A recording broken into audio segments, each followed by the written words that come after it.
আমরা চার ভাই। কয় ভাই? আমরা চার ভাই। আমার বড় ভাই প্রাইমারি হেডমাস্টার, উনি আবার আওয়ামী লীগ করে। যেরকম কি করে?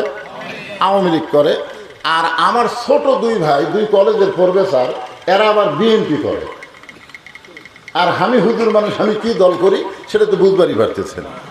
কিন্তু এই 5ই আগস্ট যখন হাসিনা পলে গেল, তখন আমার বড় ভাই দিকে আমার মাদ্রাসার মসজিদের মধ্যে ঢুকলো। আমি সিসি ক্যামেরা দেখলাম। আমার বড় ভাই কিন্তু আমার দেখতে পারে না, মাঝে মধ্যেই কয়, হুজুর হুজুর একটু বুঝে শোনা ওয়াজ করিস হুজুর, যে কোনো সময় ধরা পড়বি। তা আমি একদিন বললাম, ভাইজান আপনি আমাকে যে ধরার কথা বলতেছেন আমি বুঝতে পারছি, সেটা তো পুলিশ ধরা, কিন্তু আপনিও কিন্তু ধরা পড়বেন। তখন আমি আওয়ামী লীগ করি, আমার ধরবি কে? আমি বললাম, আপনি আজরাইল ধরবি ভাই।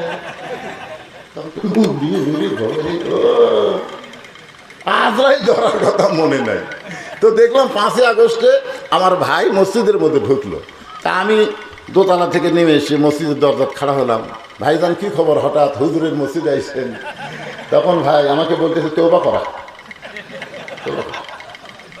আমি বললাম, কি তওবা? বলে, বড় ভুল করছি রে, এমন একটা দল করছি যেই দলের মেম্বার থেকে প্রধানমন্ত্রী পর্যন্ত সব চলে গেছে, এই শালা দল আর আমি করবো না, তুই আমার তওবা করে দে। তখন আমি বুঝলাম, ভুল স্বীকার করলে আল্লাহ তওবা করার সুযোগ দিছে। ধরে কাম কথা ঠিক কিনা? এমন সময় আল্লাহর কোরআন বলে, ওমর রাখাল যখন তোমার পরিচয় চাইছে, তুমি আসল পরিচয় দাও। তোমার আসল পরিচয় হলো মিল্লাতা আবিকুম ইব্রাহিম ওয়া সাম্মাকুমুল মুসলিমিন। আল্লাহর কোরআন তেলাওয়াত শুনলে ঈমান বাড়ে না কমে? ঈমান বাড়ার লক্ষণ কি জানেন? আল্লাহু আকবার। আপনি যদি সারা জীবন সুবহানাল্লাহ সুবহানাল্লাহ আলহামদুলিল্লাহ আলহামদুলিল্লাহ কোন, শয়তান আপনার কাছেই বসে থাকবে, শয়তান আপনার কাছেই বসে থাকবে। কিন্তু আল্লাহু আকবার যদি কোন, যত জোরে করবেন তত দূরে শয়তান পালায় যাবে। রাসূল বলতেছে, শয়তান পলানোর সময় আর পিছন দিকটা বাতাস বার হবে, বাতাস। শয়তানের পিছন দিকটা বাতাস বার করার তাকবীরের নাম কি? লিল্লাহি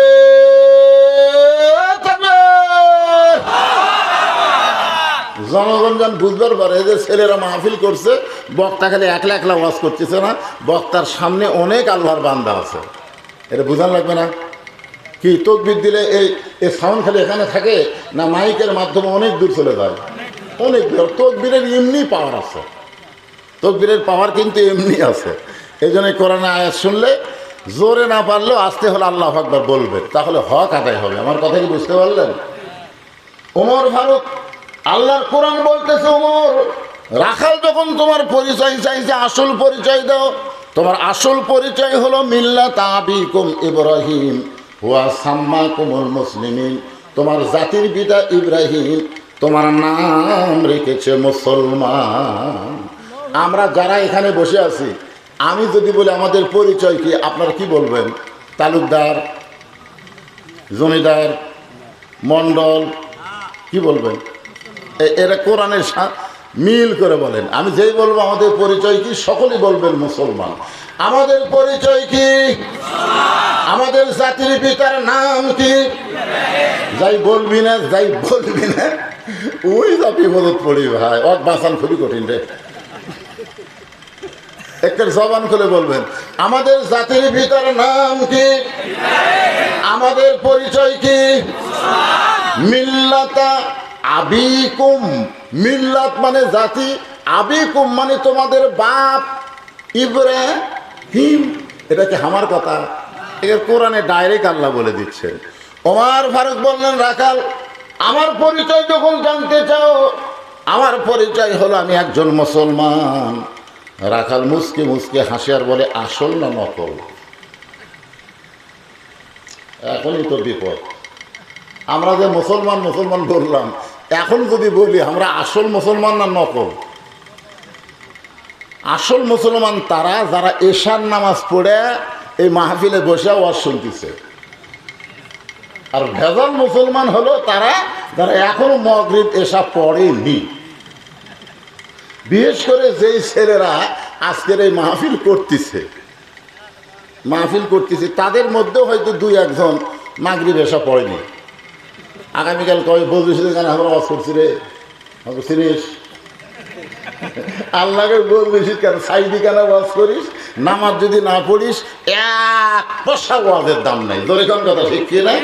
সারা জীবনের ওয়াজ যদি এক পাল্লায় দেওয়া হয় আর শুধু ফজরের নামাজ যদি এক পাল্লায় দেওয়া হয়, সারা জীবনের ওয়াজের চাইতে ফজরের নামাজের ওজন আল্লাহর কাছে বেশি হবে। ধরে কোন কথা ঠিক কি না? এখন কারা কারা মাগরিব এসব পড়েননি হাত তুলবার কমো না, হাত তুলবার বলবো না, কিন্তু তারা নিয়ত করবেন যে ফজর থেকে একটা নামাজও আমরা ছাড়ব না। এই নিয়তটা যদি খালি করতে পারেন, সঙ্গে সঙ্গে আল্লাহ বলবে সারা জীবন যত নামাজ না পড়ার পাপ হয়েছে, এই ফজর থেকে নামাজ ধরার নিয়ত করার সাথে সাথেই আমি আল্লাহ তোমাদের পাপকে মাফ করে দিলাম। এখন আল্লাহ পারে কি পারে না?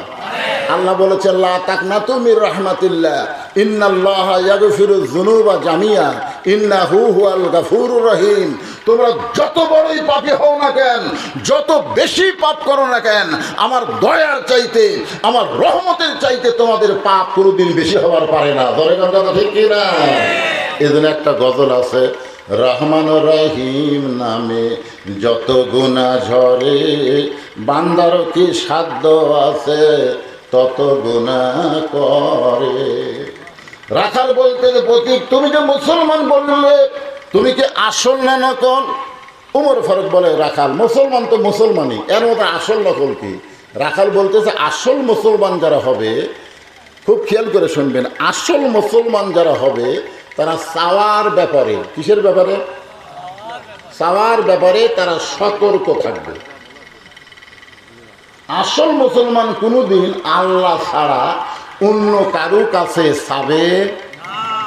দরকার হলে আসল মুসলমান ফাঁসির মঞ্চে যাবে, কিন্তু রাষ্ট্রপতির কাছে কোনোদিন বাঁচার দরখাস্ত লিখবে না। ধরে কোন কথা ঠিক কিনা? এরকম আসল মুসলমান বাংলাদেশে আপনারা দেখেননি? দেখেননি? উকিল এসে বলতেছে স্যার আপনি খালি রাষ্ট্রপতির কাছে একটা দরখাস্ত লেখেন, রাষ্ট্রপতি যদি আপনার মাফ করে তাহলে আপনার ফাঁসি কার্যকর হবে না। আসল মুসলমান মুচকি মুচকি হাসতেছে। উকিল বলে হাসেন কেন? বলে হাসার কারণ হলো তোমার কথা শোনা। তুমি যে আমাকে বলতেছো রাষ্ট্রপতির কাছে দরখাস্ত লিখলে রাষ্ট্রপতি আমাকে মাফ করবে। আরে আমি আমার জীবনে বাংলাদেশে 3টা রাষ্ট্রপতি ক্ষমতা থাকা অবস্থায় মরা দেখছি। ক্ষমতা থাকতেই মরিছে বঙ্গবন্ধু শেখ মুজিবুর রহমান, জিয়াউর রহমান আর জিল্লুর রহমান। যারা ক্ষমতা থাকতে নিজেই মরে যায়, তাদের কাছে কোনো ইমানদার প্রাণ ভিক্ষা চাই না। জোরে কোন কথা ঠিক কিনা? প্রাণ ভিক্ষা চাবে কার কাছে? আরো জোরে বলেন কার কাছে? আল্লাহ ছাড়া অন্য কারো কাছে চাওয়া যাবে না। প্রতি রাকাতে সূরা ফাতিহার মধ্যে আমরা স্বীকার করতেছি ইয়া কানা আবুদু ও ইয়া কানাস্তাইন।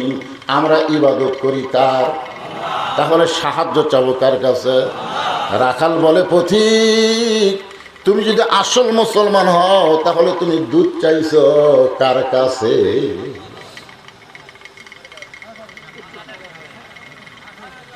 তুমি যদি আসল মুসলমান হও তাহলে তুমি দুধ চাইলে কার কাছে?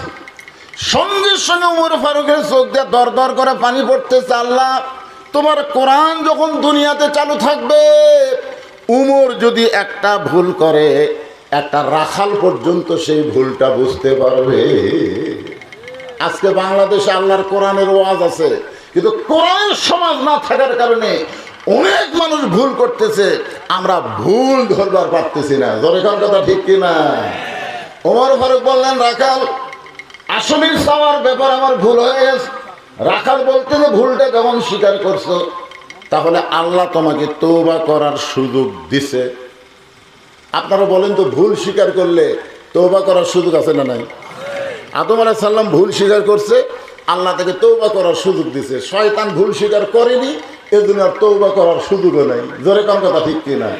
তাহলে ভুল স্বীকার করলে ওমর ফারুক বললেন রাখাল আসলে আমার ভুল হয়ে গেছে, চাওয়ার ব্যাপারে আমি ভুল স্বীকার করলাম।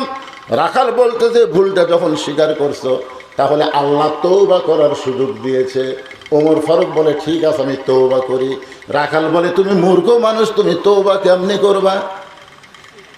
ওমর ফারুক বলে আমি মূর্খ এই কথা তোমার কে বলো? রাখাল বলতেছে চাওয়ার ব্যাপারে যে সতর্ক হয় না সে যত বড়ই শিক্ষিত হোক সে 1 নম্বর মূর্খ। যত বড়ই শিক্ষিত আপনি হন, আপনি যদি কোনো সময় বলেন আমার দয়াল বাবার দরবারেতে কেউ ফিরে না খালি হাতে, আপনার বলেন তুই শিক্ষিত আর মূর্খ? ওই যদি বলতো আমার দয়ার আল্লাহর দরবারেতে কেউ ফিরে না খালি হাতে, আল্লাহ আল্লাহ আল্লাহ, তাহলে বুঝবেন ওই শিক্ষিত। শিক্ষিত লোক কোনোদিন বাবার দরবারে হাত পাতাবে না, আল্লাহর দরবারে হাত পাতাবে। জোরে কোন কথা, ঠিক কথা কন না কেন ভাই, কথা কন না কেন?